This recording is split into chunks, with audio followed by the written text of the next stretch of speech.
All right, traders, to watch this video for Wednesday, June 5th. You really can't necessarily tell how big today was when you just look at the SPY because it's been so weak. It's just kind of a small retracement of the selling over the last month or so. But the Dow was up like 512 points today. It really was a big day. And oddly enough, as a day trader, oftentimes when you get a big gap up in the market, and I'll switch to 5-minute candles here to kind of show you, which I got pre-market on there. Hold on. Uh, Sorry about that. It's just a slow grind higher, especially, this is your big move over the first 3 or 4 hours. And then, over the last 3 or 4 hours, the last 3 hours, so it was just a kind of a slow grind with a push at the end. I don't know. It's just weird. As a day trader, I didn't find almost anything. I took very few trades today. There just wasn't that much out there. You would think on a, well, how about this? When your neighbors know you're a day trader and then they come home from work and they see the Dow's up 512 points, they think you made a killing. It's never like that. I can have some of my biggest days and someone will tell me later the Dow was down 300 points. I'm okay, I didn't even know it, right? But on these gap up days and then they grind up all day, that rarely gives you a decent scenario if you're a day trader. So this is one of the downsides of being a day trader because I'm in cash every night. I didn't get to participate in a lot of people that, maybe bought yesterday trying to pick the bottom or whatever, or grabbed something this morning and let it run all day. I didn't have that luxury, but I'm hoping. And one other thing I'll say, and then I'm going to get into the watch list. A lot of times when you have a big day like the Dow up 500 and something points, the following day can be a quiet, narrow range day. I'm not saying that's going to happen tomorrow, but something to think about. You log in expecting another big move, and a lot of times you get. And we're in, basically summer trading too. It's pretty thin and dead out there as far as volume. But anyway, what am I watching for tomorrow? RWLK. I kind of like the chart as it is, especially to say, wow, this looks good over 4. You have this big volume spike, but none of that matters because in after hours, it went up over $9 on news. So it ended up closing out after hours at 885. So it's on watch tomorrow, but that is a huge gap for this one. It'll be on our radar tomorrow, but I feel like it's gone way too far. And I'm sure I won't be able to short that, so it'd probably be a no trade for me, but you never know, right?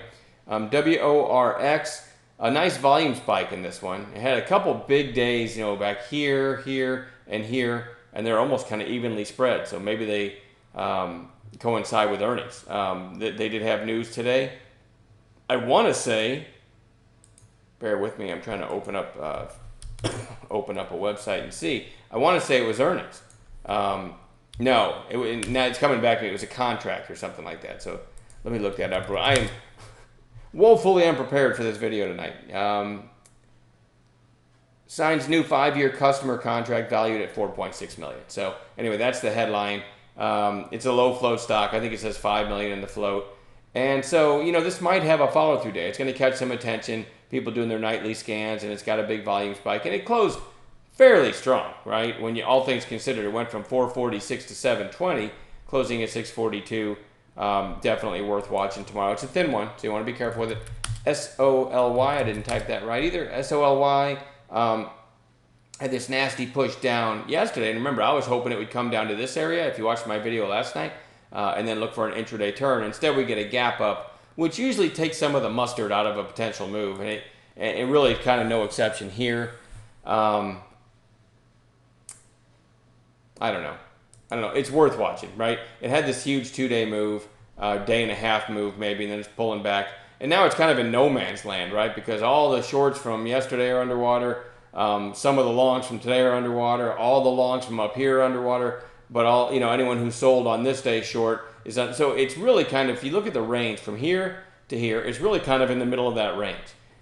It's also a pretty damn tricky trader, right? Because it can move 20 to 30 to 40 cents in a blink. But because it's in play, I am going to have it on watch. All right, ELTK, probably one of my favorites for tomorrow, because he had this massive move, 3 red days in a row on declining volume, not even 1 million shares today after 5 sessions ago, trading 35 million. Pretty good setup here. I'd love to see it come down into the buy zone, make a turn, but we'll see. I'm going to watch that one tomorrow.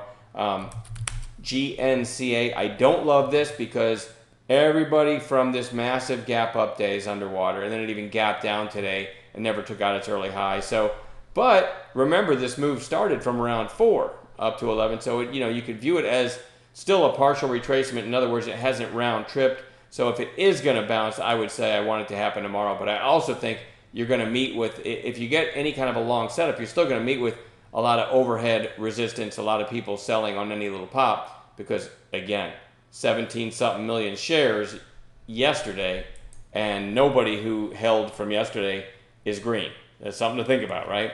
So probably my least favorite, but anything can happen. ABIO had a nice pop yesterday, kind of a quiet inside day today, only 400,000 shares today after over 4 million yesterday. But I do like the inside day thing, and it did make, let's go to 15-minute candles, did make a really nice move yesterday, and seems to have found support and is curling up, right? So that one's on watch. And then VERI, it's a little obscure, but it had a nice kind of, I don't know if it's a cup and handle, but a nice breakout right here. Then kind of a flag pattern, another push, another flag, another push, and kind of another flag, right? And it topped out right about the whole number 10 too. So I don't know. I think it's worth watching. I'm not in love with it, but not in love with much of anything lately. It's a thin market. So anyway, I'm going to leave it at that. Be careful out there, and we'll see everybody in chat tomorrow.